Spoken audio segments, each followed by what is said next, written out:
그게 20대에는 꿈을 가진 20대나 꿈이 없는 20대나 큰 차이가 없습니다. 꿈이 없는 20대는 오히려 현실과 타협하면 적당하게 살아가기 때문에 더 편하게 칭찬받으며 살아갑니다. 그러나 20대가 자기의 꿈을 잡고 목표를 명확히 하고 미친 듯이 자기의 꿈을 추구한 사람들은 언젠가 자기가 꿈을 꾸는 분야에 주목받고 적극을 들어가나고야 맙니다. 어떤 이는 세상을 열광시키는 가수, 배우, 작가, 과학자가 됩니다. 그리고 속으로 걸어 들어가 세상의 중심이 되고 많은 영향을 미치게 됩니다. 그 스스로가 브랜드가 되어 수많은 사람의 칭찬과 가치를 받으며 살아가게 됩니다. 사람에 따라 빠른 20대 이미 그 꿈을 깨 실현할 수 있고 늦어지면 30대, 40대에도 실현될 수 있습니다. 한번 꿈의 위력을 경험한 그들은 더욱 열정적으로 새로운 꿈을 만들고 꿈을 이루며 살아가게 됩니다. 여러분, 이 반면 20대 꿈이 없이 현실과 적정히 타협하며 살아온 사람들은 나이가 들수록 삶이 더 힘들어지기 시작합니다.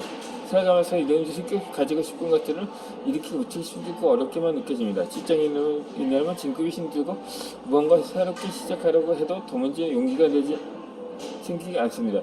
더군다나 시간이 주문이 나지 않습니다. 그러다가 시간이 지나고 그럭저럭 살 수밖에 없다고 체념을 하기 쉽습니다. 30대에서 30대, 40대를 지내 나이가 들수록 삶이 힘겹고 무의미하게 느껴집니다. 세상이 힘들다고 하소연하면서 살아가게 됩니다.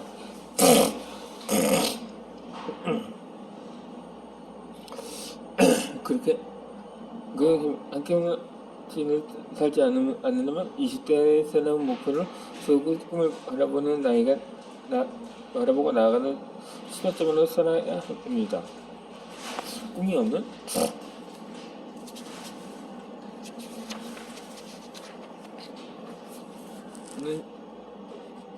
친구들과도 비교되었습니다. 하루하루 끼니를 걱정해야 하는 형편이었습니다. 다행히 큰 형님의 도움으로 운이 좋게 대학까지 졸업하고 박사학위까지 받게 되었으니 말입니다. 뒤돌아보면 내 머릿속은 좋은 대학을 목표로 무조건 열심히 해야겠다는 생각만으로 가득 차 있었던 듯합니다. 그것이 전부입니다. 아주 우수하지 않았지만 내 학업 성적이 맞는 학과에 진학했습니다. 내가 기준 그대로 들어간다면 먼저 내가 좋아하고 잘할 수 있는 일이 무엇보다 가슴이 설레고 갈 수 있는 일이 무엇인지 알아보겠습니다. 적성 검사를 해보고 내 적성에 맞는 학과와 학업을 조사해봅니다. 그 분야에서 최고로 성공한 사람이 누구인지 조사해봅니다. 그리고 나의 면을 설계하고 상세하게 꿈을 작업할 것입니다.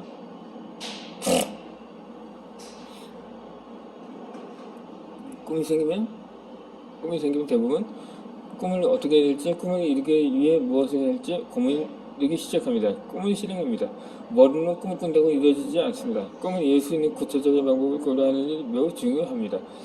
그리고 그보다 더 중요한 일은 무엇을 어떻게 해를 고민하기 전에 왜부터 생각하고 그 해답을 찾아야 합니다.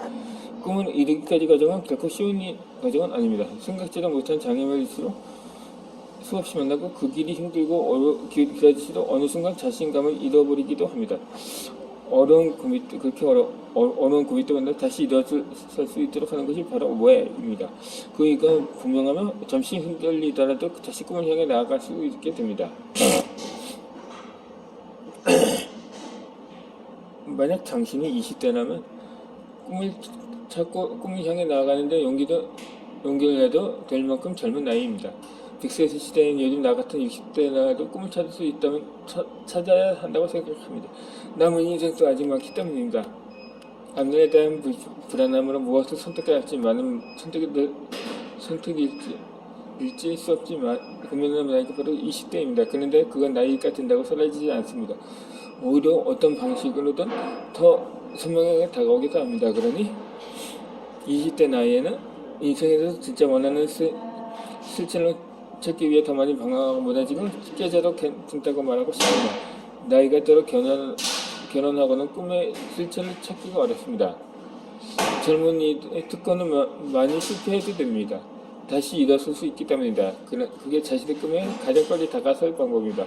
그러니 20대여 꿈에 미쳐보도록 합시다.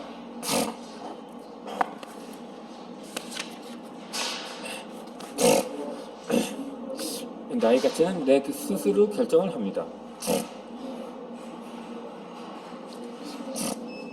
미래는 아무도 모릅니다. 고등학교 졸업 후 대학 진학 없이 사회에 일찍 뛰어드는 친구가 사업에 성공하여 많은 돈을 벌 수 있고,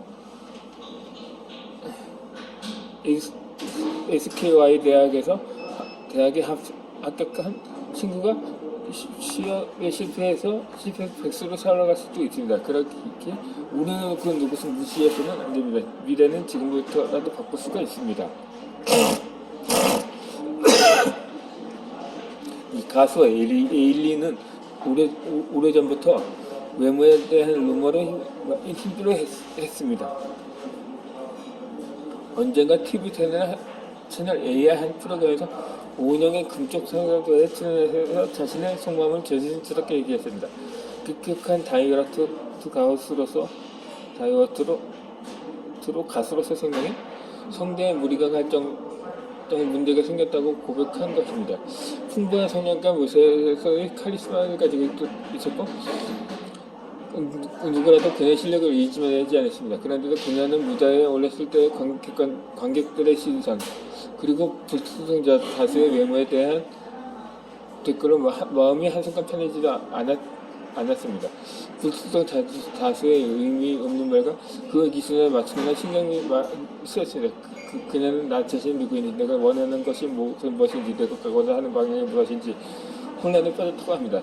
아무리 의미 없는 기준에 맞추느라 그녀는 매우 고통스러운 시간을 보내야 합니다. 그녀 솔직한 고백에서도 볼 수 있듯이 시기장애는 단순한 다이어트의 문제가 아닙니다.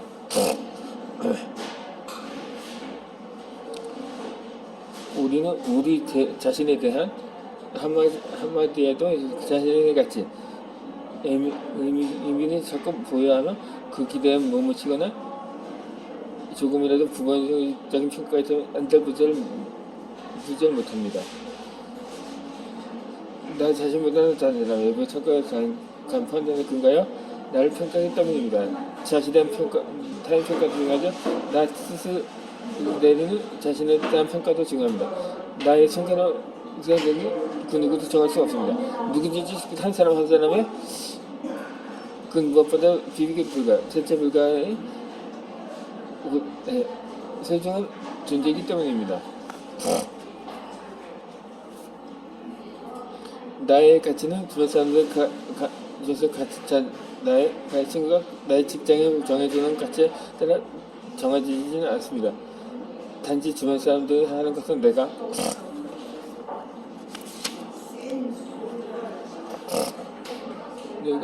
정하는 나의 가치를 반사해서 보여줄 뿐입니다.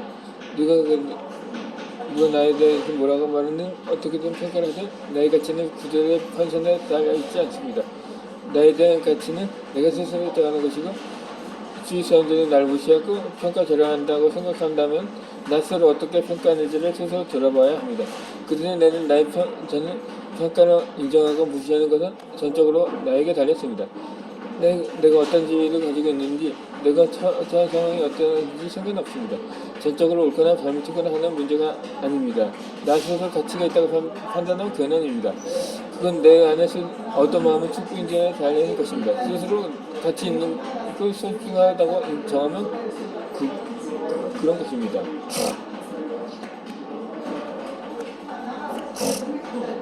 우리는 살면서 여러 가지 문제가 부딪힐 때마다 왜라고 반문합니다. 왜 나는 이런 문제밖에 못 받을까? 왜 그 사람은 날 이전밖에 평가하지 못했을까? 많은 사람은 그 해답을 자신에게만 찾으려고 하는 오류를 범합니다. 내가 모자라니까, 나의 학벌이 뒤처지니까, 가진 것이 없으니까, 정규직이 아니니까, 나와 관계없는 일까지 나에게 원인이 있는 것으로 판단하는 것입니다. 그런데 그렇지 않은 경우가 많습니다.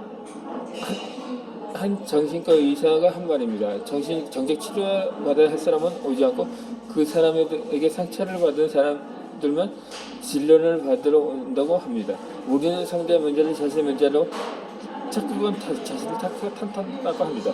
하지만 우리의 태도를 진지하게 구부려 필요는 없습니다. 마음의 상처를 받는 것은 어쩔 수 없지만 적어도 상대의 문제를 내 문제를 부끄러워하는 마음이 위축될 필요는 없습니다. 겉모습이 매력적으로 보여주면서 알고 싶은 마음이 생기지 라든가 아내와 같은 어느 사람의 겉모습으로 관한 이야기를 한 적이 있습니다. 사람은 겉모습도 중요해. 아니 속성이 더 중요하지. 겉모습보다 더 중요한 건 당연 아닌가요?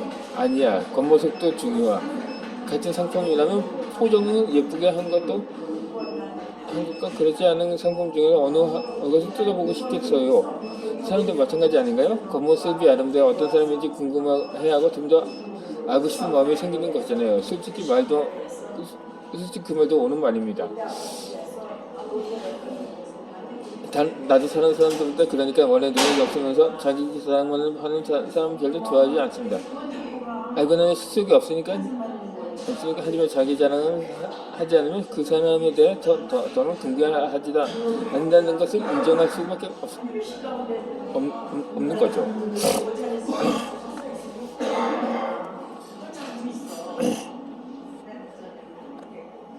그럼 우리는 무엇을 하든지 다른 사람의 관점도 아주 무시하면 안 됩니다.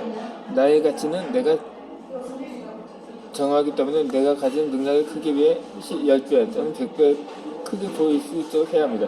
그게 스스로에 대한 미싱입니다. 다른 사람들이 어떤 것을 중요하게 생각하는지 바로 결정된 줄 알아야 합니다.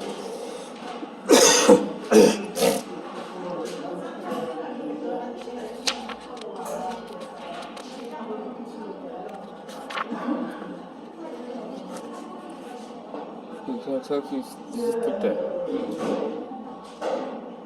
하고 싶을 때 무엇을 하고 싶을 때 어디든지 떠날 수 있는 자유입니다. 그러면서 끊임없이 나를 성장시키고 싶어 합니다. 그래서 나는 매일 넘어져도 다시 일어나 내가 걸어가고 싶은 길을 향해 가기를 결명하고 있습니다. 그것이 나의 나의 가치입니다.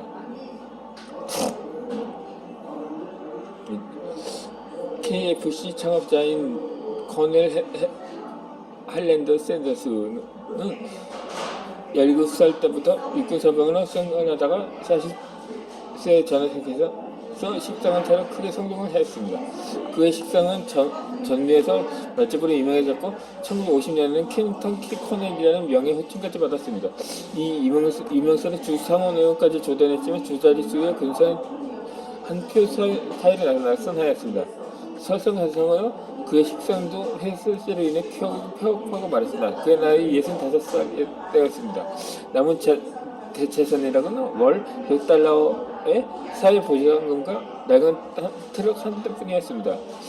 그는 다시 트럭으로 미력 전향을 다니며 프라이드 치킨 요리 비법을 하려고 시도했습니다. 무려 1008번의 거절을 당했습니다. 하지만 그는 치킨 맛에 대해서 확고한 자신감을 가지고 있었습니다. 결국 그는 1009번째 가맹 계약에 성공하게 됩니다. 1000번 이상의 가맹 계약에 실패하더라도 도전할 수 있었던 원동력은 자기 스스로가 그 가치를 인정했기 때문입니다. 나는 당신 스스로가 당신 가치를 인정하는 한 당신 성공할 거라고 확신합니다. 그 가능성은 많은 사람들이 다시 결정되지 않을 것입니다. 않을 것입니다.